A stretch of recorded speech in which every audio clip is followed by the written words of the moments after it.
Lucinda. Jessica. Julie. Lola. Okay. Lola. Okay. Maria. Tia. Lydia. Sandra. Maria. Sophia. Justus. Mark. Anthony. Andrew. Paul. Andy. Mario. Okay. Well, nice to meet you all. So my name is George. I just recently moved here to California from Minnesota about 6 months ago. So I'm enjoying the weather here. You guys really have great weather.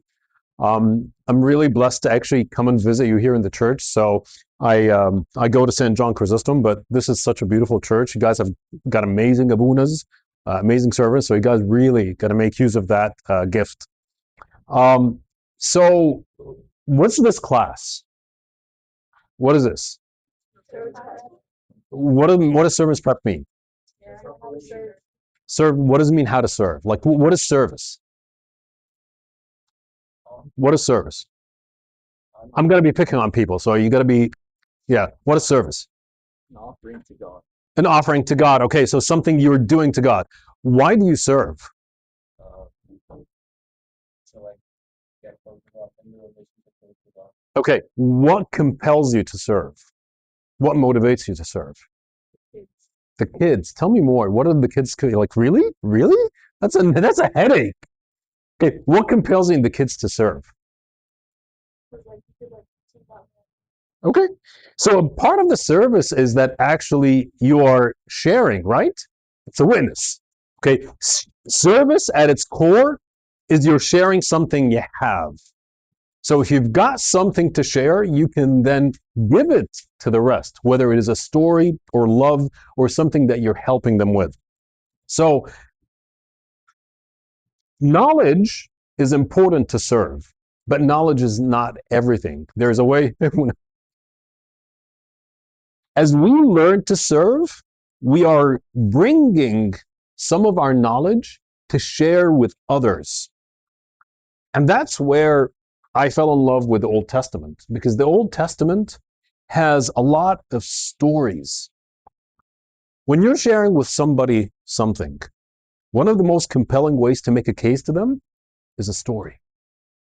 That is the Old Testament. The Old Testament is full of stories, full of wisdom, full of lessons that we can learn.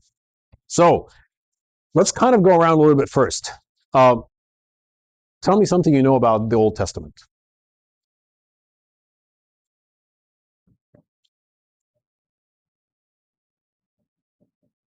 Anything. Anything you know about the Old Testament. So, okay, let me ask you a very simple question. Why is it called the Old Testament? Huh? Before Christ. Okay. So it's interesting. That actually brings up a very, very, very interesting point to start with. Is that actually, in the very original sense, it was not actually called the Old Testament. It was not called the Old Testament. And there are some people right now from the church right now trying to actually say we shouldn't be calling the Old Testament, because a lot of people, when they say it's old and new, and we feel like we want the new and not the old.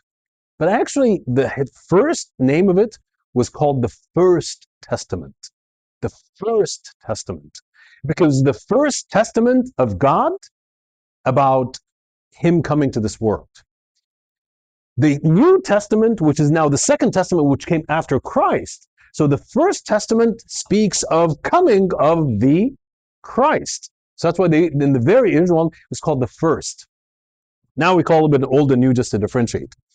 So when you look at the Old Testament, there are many ways to study it. And definitely in this intro and then next time, it's going to be hard to encompass the Old Testament because people can spend their whole lives trying to study it. But the easiest way that I love to study the Old Testament is to understand the story. Once you understand the story, you can make sense of the rest. So let's go over a little bit like the timeline, okay? And I'll make it very easy for you to remember. One of the things we need to come out of this today is to remember a little bit. So, you guys know your math, right? So I want you to remember 500 like times 4 times, okay? All right? So 2000, 1500, 1000, 500. And this is Christ. Okay? So we'll make it very easy. So you can know a little bit of the timeline. We're going to talk a little bit about, like, creation and Genesis 1 and 2. We'll talk a little bit about it. But in general, around year 2000 is the time of when Abraham came. Okay? Around the year 2000 is about the time when Abraham came. Around the year 1500, or a little bit just below it, is the time of Exodus. And then around 1000 is the time of David. And then around 500 is the time of the exile. Now let me say it again. So let's actually do it this time from our Lord Jesus Christ, going backwards. We'll go backwards. So our Lord Jesus Christ came. We think of we say like the day. It's a little bit complicated, but let's say year 0. Okay? That's kind of the birth of our Lord Jesus Christ. When he came, at that time, the Jewish people had been around for about 2 millennia, so about 2,000 years. Okay? But at the time that he came, before that, there was a lot of they were just not in a good condition. Why? Because about 500 years prior to him, there was something called the exile. What does exile mean? What does exile mean? Blur it out. I don't want to pick on people, so blur it out. What does exile mean? Does anyone know what exile mean? Banished. Exactly, banished. So exile, the word exile means banished. Does anyone know they were banished by who or what? No, the Romans are at the time of Christ. So now I'm coming back to 0. So I'm going to come back to 500. Yes. Excellent. So technically there were 2 exiles. Okay. The first one was called the Assyrian, the Babylonians, but they were the people from Iraq. Okay. So when they were exiled, they were banished. From where to where? When you're banished usually from where? Your what? Your homeland. Exactly. Guys, you know it. So just think of it. So you're banished from your homeland. So what's the homeland of the Jews? Some of the girls. It's a very, very famous city. Jerusalem. I wanted one of them to participate, but that's okay. Good job. Thank you. So they were banished from Jerusalem, okay, and they were taken to where? To Babylonia. Exactly. So modern day Iraq, but to the Babylonian exile. So that happened when? 500 before Christ, okay? So it's the first 500. So then the question is were they always like this in this mess that led them to the Babylonian exile? No, they actually were. There was a time when they were very, very, very strong and in their most powerful state. When was that? Let's go back 500 years again.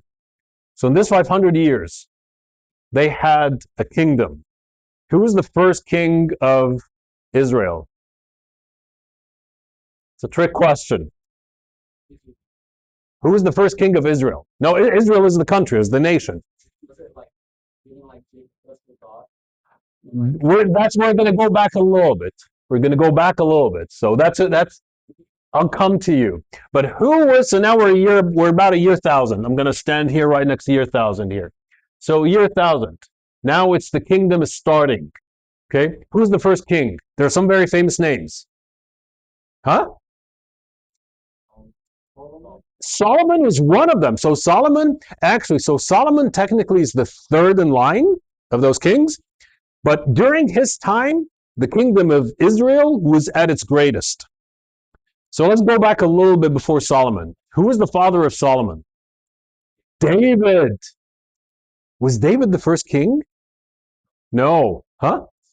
Excellent job. Saul was the first king. So when did all these times happen? About 1000 before Christ. Okay?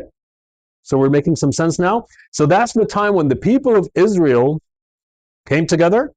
They formed a really good, strong kingdom. Saul was the first king, but the one who made it bigger and famous and collected all the people under him, it was David, and then David and Solomon. We're going to at some point come back and actually go in reverse again in details, but I want to give you the big picture first. Okay? So now we're year 1000. So, were they always a kingdom? Were they always a kingdom? No. What were they before they were a kingdom? Kingdom was like one ruler. What were they before? There's a fancy name for what they were. There was a number. They were like, I'll call them families, but I want somebody to tell me what's the name of that. There were how many families? Yeah. 12 tribes. Excellent. Good job.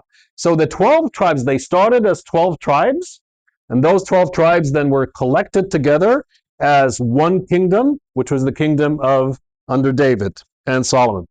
So the 12 tribes. So where did the 12 tribes happen or start from?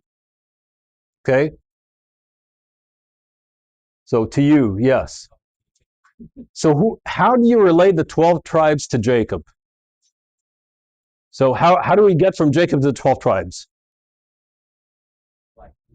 Yeah.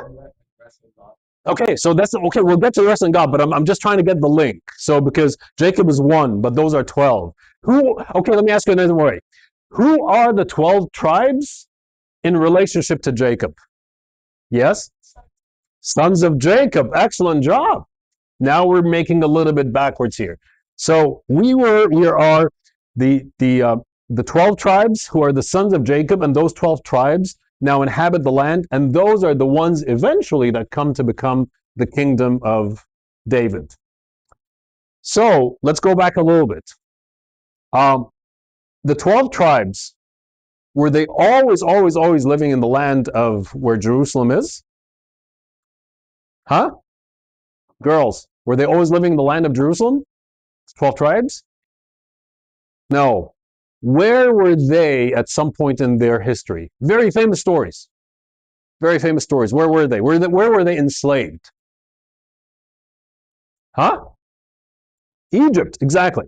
So what happened, at the time when they're in Egypt? What happened? God sent them somebody. Huh? Moses. What do we call this event? Exodus. When did this happen? Around 1500. Okay? All right? So technically, they went into Egypt around 15, well, actually a little bit before it, but they went around this time as 12 tribes. Okay, actually, they went in as 12 brothers with their families. They went in about 70 people, so literally, we're just 12 brothers with their families, and they came out as the big tribes. So then, going back, their father was who? Jacob, right? Their father was Jacob. So who is the father of Jacob? Who's the father of Jacob? We missed Isaac. Excellent job. Okay. And then who's the father of Isaac? Abraham. Okay. So then when we look at the story again, because this is how you're going to actually, if you just get this, you're going to start to have some structure to understand the whole story. Okay. So we know that God calls Abraham, okay, around this time, 1800, roughly, 1800 before Christ. Does anyone know where Abraham was living at that point? Something that was already mentioned in one of our conversations. So just to see if you're paying attention. Something was just mentioned in our conversations. I'll give you multiple choice. One of three countries. Egypt, Jerusalem, Iraq. Huh?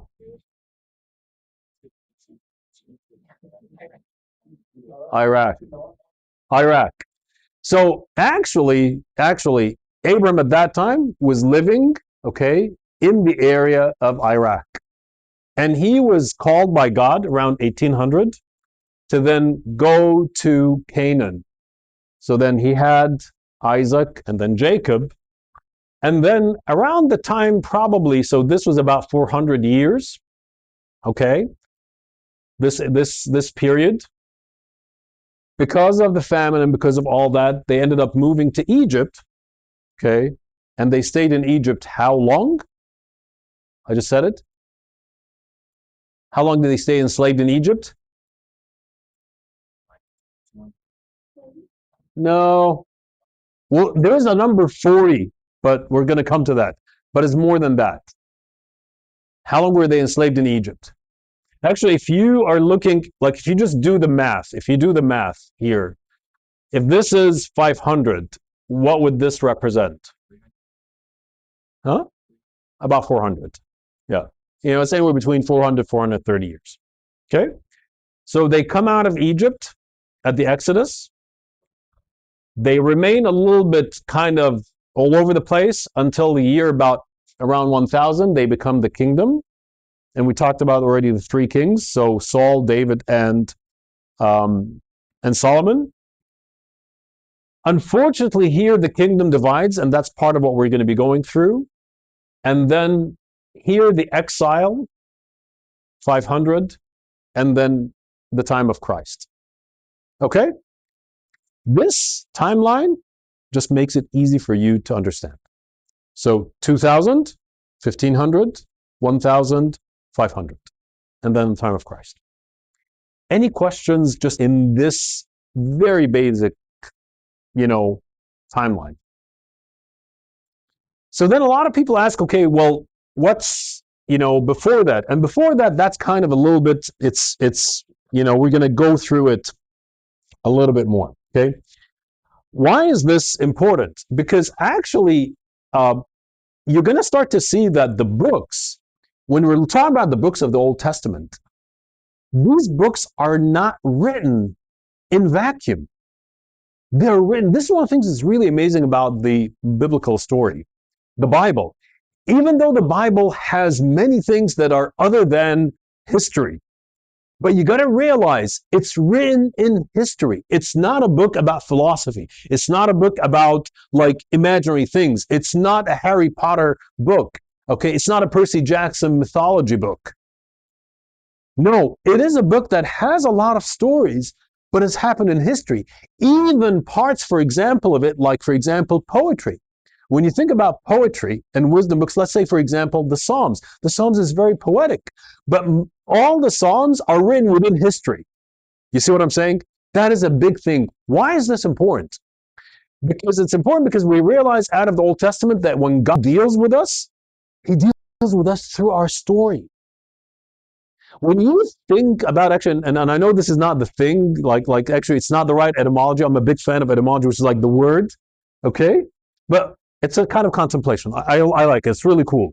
When you think of history, okay, it's two words together. His story, okay? It's the story of God. And the story of God, how God is dealing with us. So it's really cool when you look at these books, they're historical books that are in there. That's where they come. And then you look at the books of the prophecies. The books of the prophecies, there are 17 historical books. There are 22 books of prophecies. Okay, and then through that we're getting all these in there. So now let's go a little bit into some of the initial parts. So first of all, let's start here with the historical books. Any questions so far? No?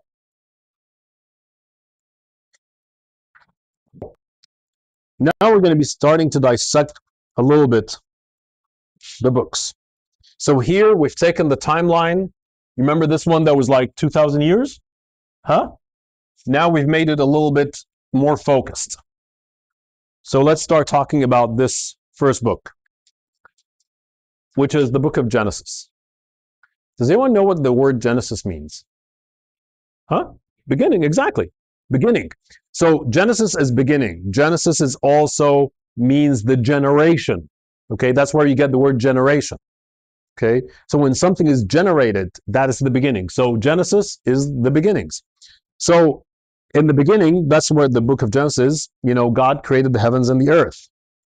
Okay, we know from there that the story about how sin entered through man and death. This, I can tell you, is a big area of debate because most, like, I would say, historically documented events are much easier to document until the time of around 2000. Based on the biblical account, and this is where I think it's a lot bigger than this discussion. There is a lot of debate amongst biblical scholars, especially when it comes to evolutionary sciences, okay, which you guys study in school, evolution, how to fit in creation and the flood within this area, okay? I'm not going to go into details about this other than to tell you within the understanding of the church fathers, as well as within the church tradition, there are many, many different opinions about it. It's not something that we know for sure to be absolutely sure. Like we're absolutely sure about like when Abraham when Abraham came. We're not 100% sure about the timing of the flood or the timing of creation. Okay, and within the church tradition, there are some varying opinions. Okay, but at least the most important message we're getting out of Genesis is that in the beginning, God created heavens and earth. In the beginning, we know that sin entered to the world. Also, we realize that not just the story of sin coming, but sin started to become, to spread very, very much. So, before going into this, what are some of the famous stories you would know from Genesis? The very first part of Genesis. What do we know about Adam and Eve? At least from the biblical account. Okay. Okay. Excellent. All right. What else after that? What happened after God created Adam and Eve? Yes. Yeah.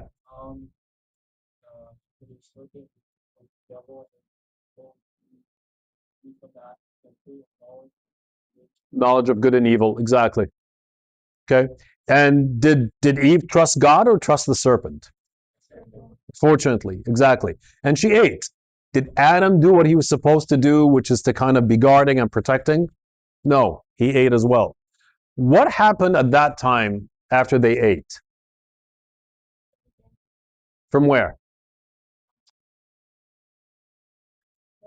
Yeah, it was not called paradise, but it was called something else. Garden of Eden. Yep. So Garden of Eden. Okay. So then what did God do after he banished them from the Garden of Eden? He put somebody on the entrance. Okay. What were the specifics of those angels? They were called something. Huh? They were called something. Are they just regular angels?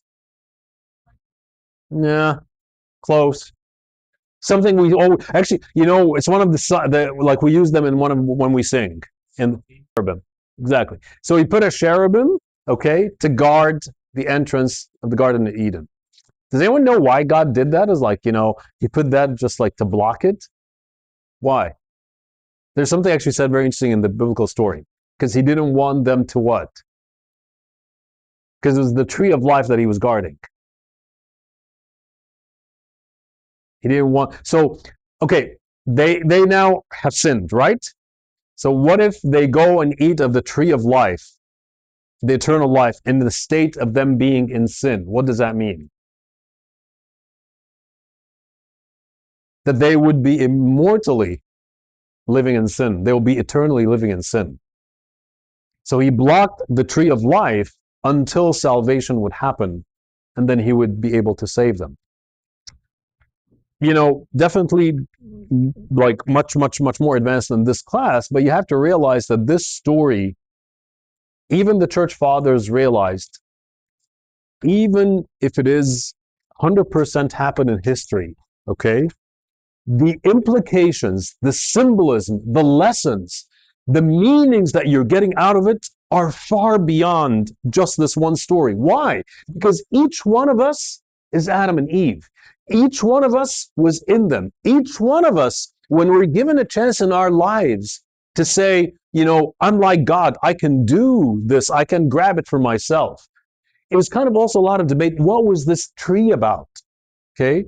This tree was about actually them putting themselves in God's place. They made themselves as God. So anyhow, so they were banished. And then after they were banished, what happened after they're banished? Cain and Abel. Who are Cain and Abel? Their first sons. Okay. So what happened with the story of Cain and Abel? What happened with the story of Cain and Abel? Did they love each other? They were buddies together? No, what happened? One of them killed the other, right? So who killed who? Cain killed Abel. Did he kill Abel because Abel just didn't give him his morning coffee? Okay, why did Cain kill Abel?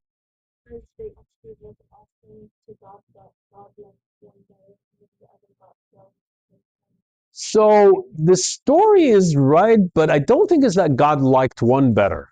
Okay, what was like, so when God said to Cain and Abel, bring your offerings, okay, there is a sense that you are in respect and in love. Yes, you're giving the offering. Yes, go ahead.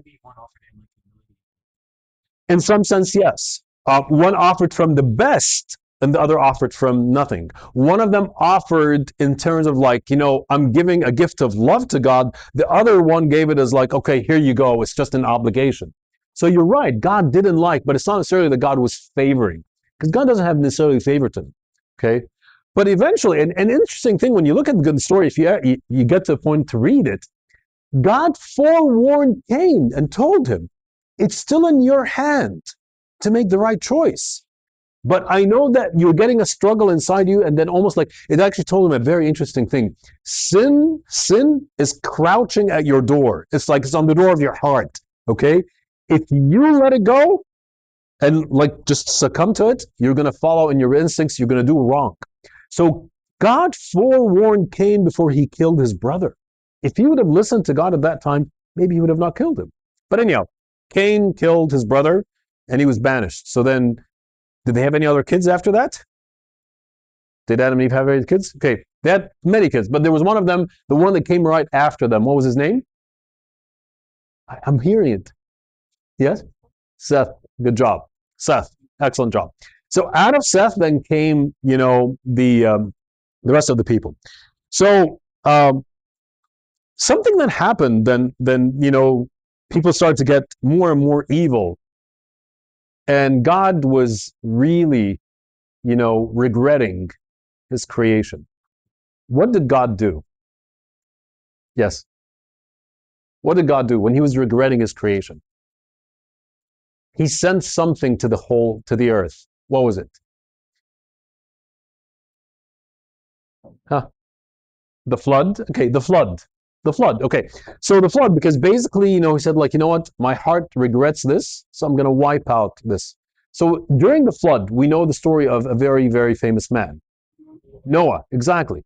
So God basically, through the choice of Noah, and from there we're going to start to realize the whole story of, how God is electing people to the point of salvation.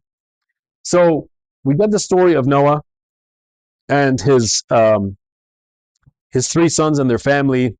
Definitely, I will tell you that also there's a lot of like different ways how people interpret the flood, whether it was a global or a local flood. That's not the story. But what we know from it is that this becomes a big symbol for how God saves us. And then God called Abraham. So we just actually did this. So he was living all the way down, okay, what's called Ur of Chaldeans, which is modern day Iraq. And God told him, what did God tell him, actually? I'm not going to say. What did God tell him? Yes. Before that. That was the promise. But what was God's verse command to him? You guys know it, actually. No, that's a little bit later. Huh? No, that was Noah. Now, we just moved to Abraham. Okay? So, told him is like, you know what? Leave. Okay? That's actually one of the things that becomes actually in the biblical story really important, because when God wants to initiate a relationship with somebody, that somebody usually has to leave behind something. There is a point in your life where you actually grow. Okay? You have to leave almost your comfort zone. You have to take a bit of a risk. You have to leave your comfort zone in order to actually get to know God. So he tells him, leave your land, your father's house, your tribe, everything. And then he tells him, leave to the land that I will show you. didn't really have a great vision. It was like, okay, well, this is what it is. There was a sense of faith. There was a sense of like, okay, I'm going to go a little bit blinded. And by the way, this travel in the desert, it takes a good amount of almost like 4 to 5 months. So he's not really known yet what it is. But then he tells him also that your children are going to be as numerous as what? And? Huh? Sand. Excellent job. I love that you guys are getting it together. So like the stars and the sand. Okay. What else does he tell him? What does he tell him? Like, it's written on here. It's written on here. All the peoples of the earth, all the families of the earth will be blessed through you. It's actually one of the most amazing promises. And it was actually, I read this in a Jewish book. This promise was given to a man who was by himself, who was a nobody, who was literally just a Bedouin, a no man, 2,000 years ago, living here, and telling him that through you, all the families of the earth will be blessed. Can you imagine out of this one man, whether you take it for whatever it's worth, but more than 4 to 5 billion people around this earth trace their faith tradition in God. I'm not saying they're all equally right, but they trace their faith tradition just to this one man.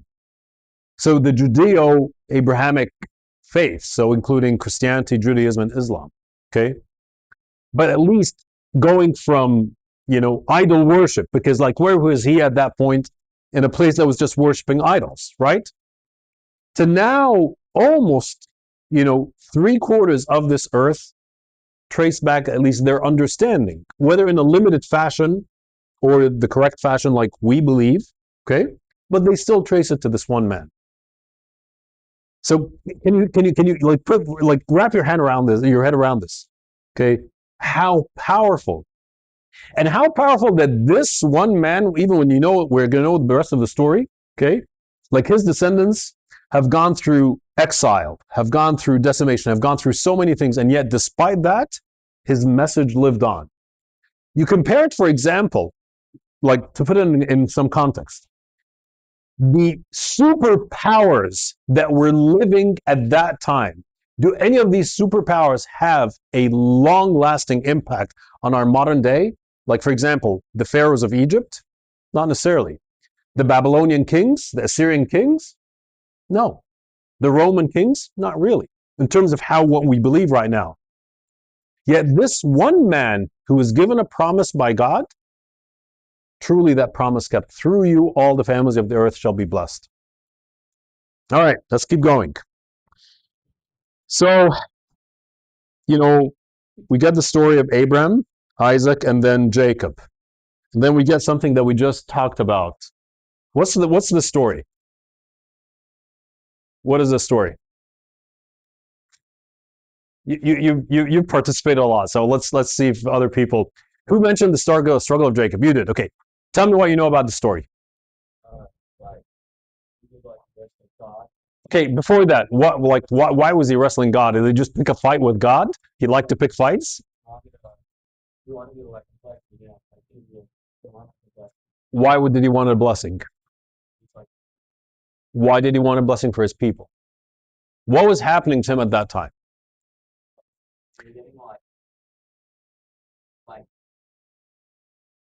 All right, let's back up a little bit. So, is Jacob like a single child? No. So who does he have? Esau. Esau is just his brother? Older brother. Is he just his brother, or is he his what? They're twins, right? They're twins. He's the older brother, but Esau's his twin. Okay. And then did they love each other? Doesn't look like the brothers loved each other in the stories of the Bible. Okay. They didn't like each other. What happened between Esau and Jacob? Huh? The blessing. Exactly. He fooled him. He fooled his father Isaac. So did everything go peaceful after that? No. Jacob was kind of on the run, right? It's actually interesting when you look at the run of Jacob. So Jacob, when he was running away from his father, he ran all the way up to here. He made the reverse from what his grandfather did.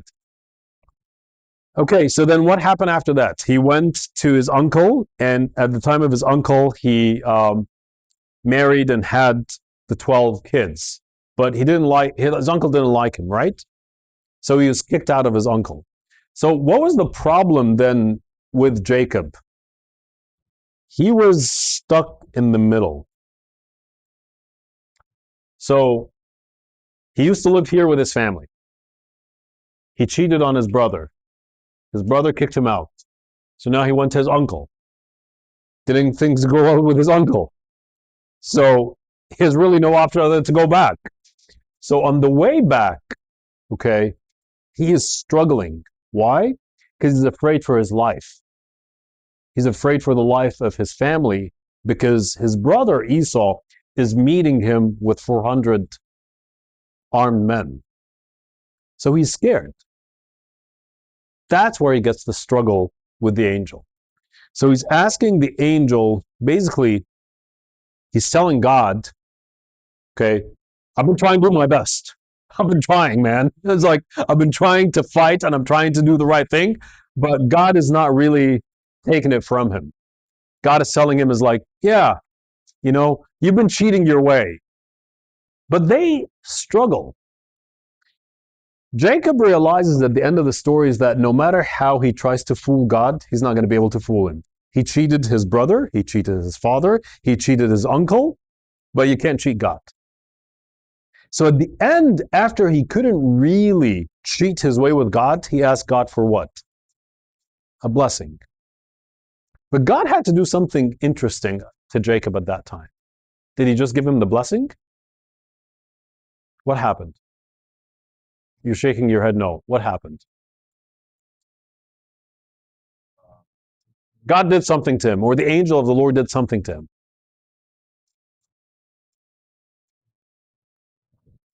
Huh? No? Huh? Well, they wrestled, yeah, but before, you know, when they were wrestling, before giving him the blessing, the angel of the Lord did something to Jacob. While they were wrestling, he broke his hip. He broke his hip. There was a bit of symbolism there. Because as Jacob, and this is one of the most beautiful stories, this is where stories actually, sometimes the symbol of the story, it's almost like you're watching a movie and like something clicks. Jacob was struggling with God with all his strength, trying to prove to God that he's good enough, he's righteous enough, he's strong enough, and is like, I deserve it. I did it all with my own strength. But yet at the end, he couldn't convince God because he couldn't cheat God out of his way. So he asked God for a blessing, and God was telling him, if you're going to get a blessing, you can't just be counting on your own strength. You can't just depend on your own self and your own strength to get through life. So almost like, in a sense, like, you know what? Humble yourself. So he broke his hip, which was a sign of strength for a man. Okay? It's like, if you're going to get a blessing, you're going to be humbled first. And after you're humbled, you're going to get the blessing. Yes? Isn't the angel of God like the Old Testament Son of God? So yes, so this is a great question. So it's an appearance of Christ. So not everyone agrees upon this because, like, for example, within the Jewish tradition, they don't see that, okay? But yes, within our understanding that this is God incarnate, like the Son of God, like wrestling with him, okay? So whether it's like, but the text itself says the angel of the Lord, okay? But what he did is that he broke his hip, and then from there, he gave him the blessing. Now we talked about, you know, Israel had 12 sons. So did the 12 sons love each other? No? Yeah, there's a theme. There's a theme. Yeah, families don't like each other in the Bible for some reason. So out of those 12, one of them was really kind of had a chip on his shoulder, right? Who was that? Joseph, okay? And his brothers didn't like that. So they ended up selling him to slavery, okay? And he was sold to slavery to Egypt. He went all the way to Egypt.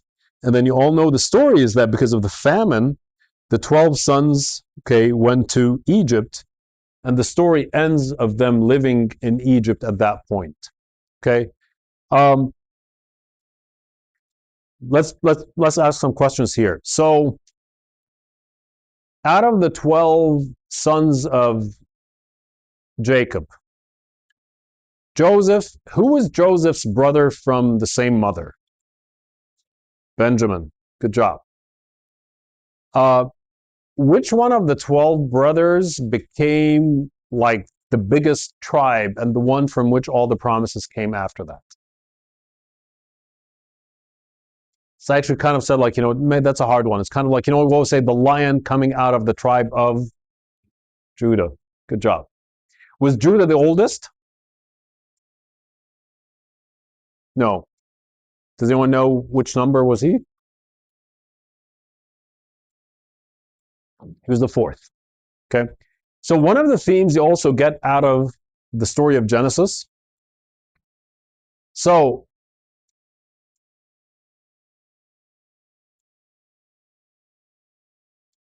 God usually chooses what we don't think of as the prime choice. So was Isaac the oldest sons of Abraham? No. Huh? Ishmael. So God chose the second. Was Jacob the oldest son of Isaac? We just said that. Was Jacob the oldest? No, who was the oldest? Esau. Was Judah the oldest of Jacob? No. So this was one of God's messages through Genesis. It's not because you're the oldest, you have a claim on the right to be who would represent God. Okay? There is a point of election that God would choose what would be better for that. Okay. So how long do we go? Huh? Yeah. Like do another maybe 10 minutes and then take a 5-minute break and then come back? Okay. So then this is Genesis. Okay.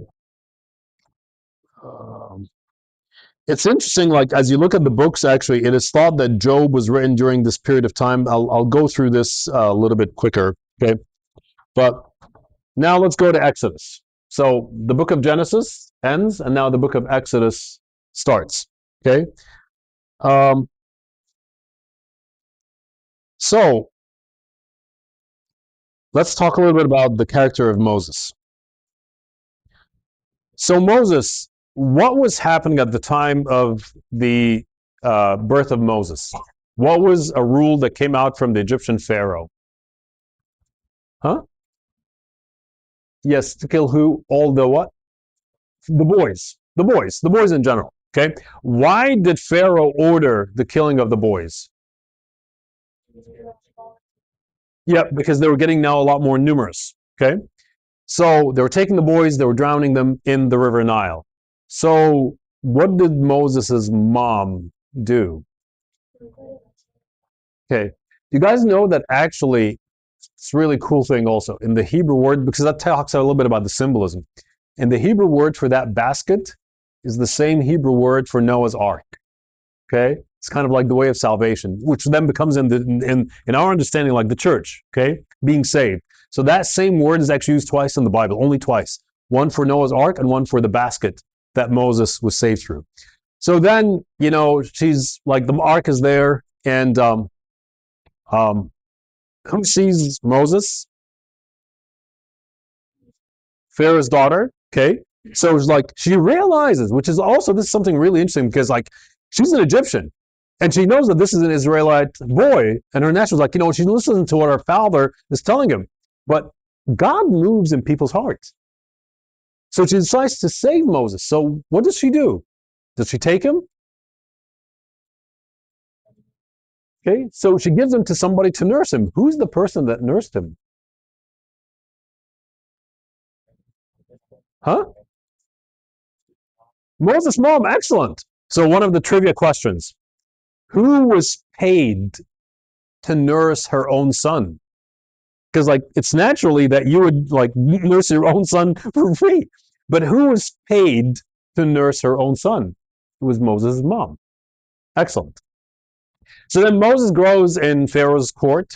He becomes a son of Pharaoh, a prince of Egypt. Does he forget completely about the Israelites and just lives his life, living the dream? Like, you know, he was like, so living the American dream. No, he's living the Egyptian dream. No, he doesn't live the Egyptian dream. Okay. What does he do? Huh? So he goes out. Actually, so before that, he goes out to see his brothers. He never forgot that these were his brothers. So then what does he do? He finds what? By the Egyptian. Okay, and he kills the Egyptian man. Okay. Um, but what happens after that? Do people like fall in love with him and like rally behind him? No. The next day he meets two Egyptians or Israelites. Israelites, exactly. And they were what? They were fighting between each other. So he tries to kind of intervene and say, hey guys, got to be nice with each other. Do they accept him? No. They tell him, who made you a prince over us? Okay. Are you going to kill us like the Egyptian? And all of us are like, oh my God, everyone knows that I killed an Egyptian. Okay. So where does he go? Where does Moses go?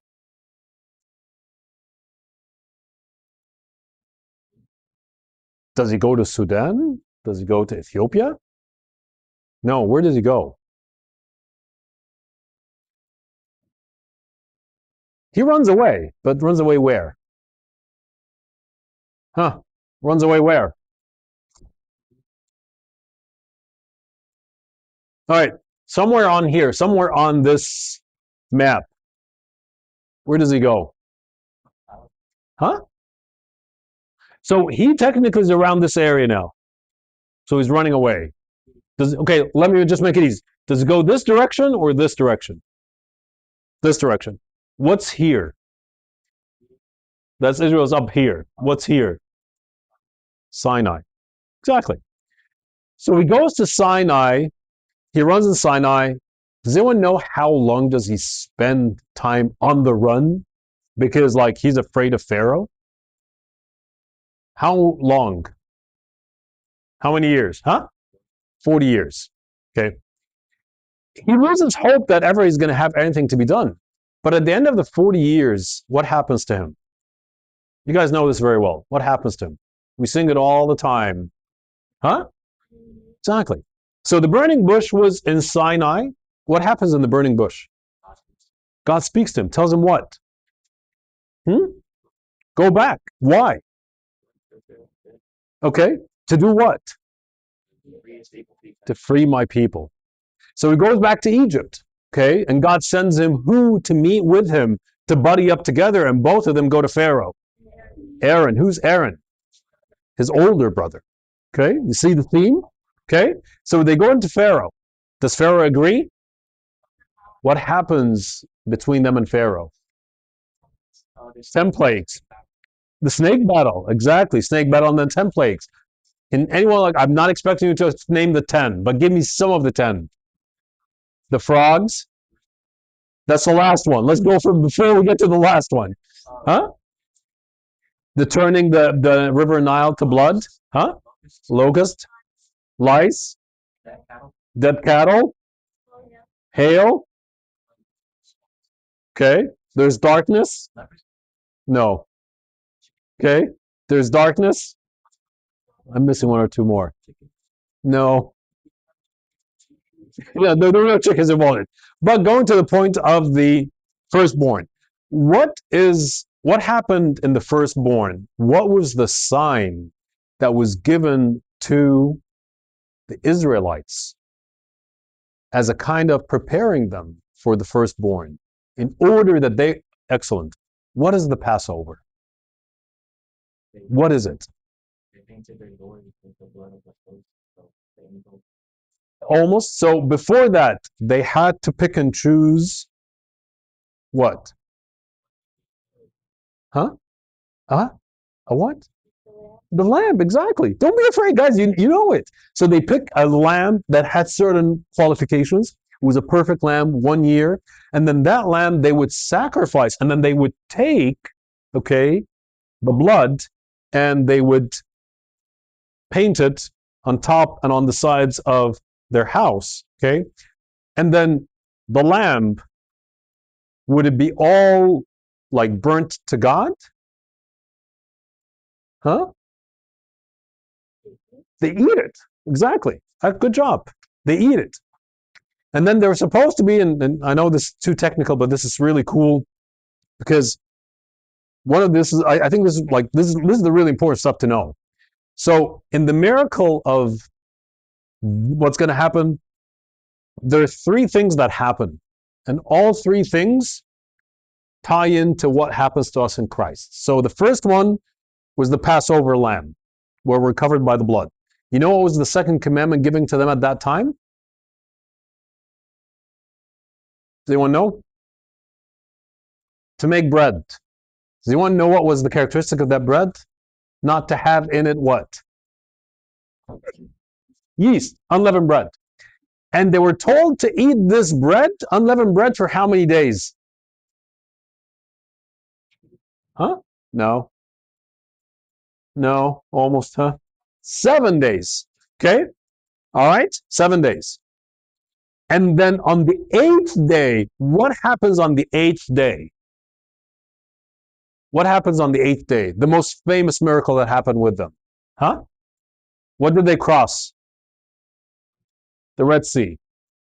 So look at the symbolism here. Look at the symbolism here. Okay? When you are taken over from slavery to the new creation, you're sacrificed by the blood of the Lamb. You're sacrificed by the blood of the Lamb. You're now being 7 days created again without the leaven, which is the yeast, which was the sign of sin. And then you cross over the Red Sea, that's through death, into the new life. We actually always say that the 8th day is the new creation. The 8 days is new creation. So the miracle was those three. Was the Passover lamb, the unleavened bread for 7 days, and then crossing over to the Red Sea, now you're a new being.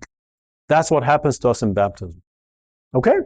That's the story of Exodus. So let's take a 5-minute break and then we'll come back.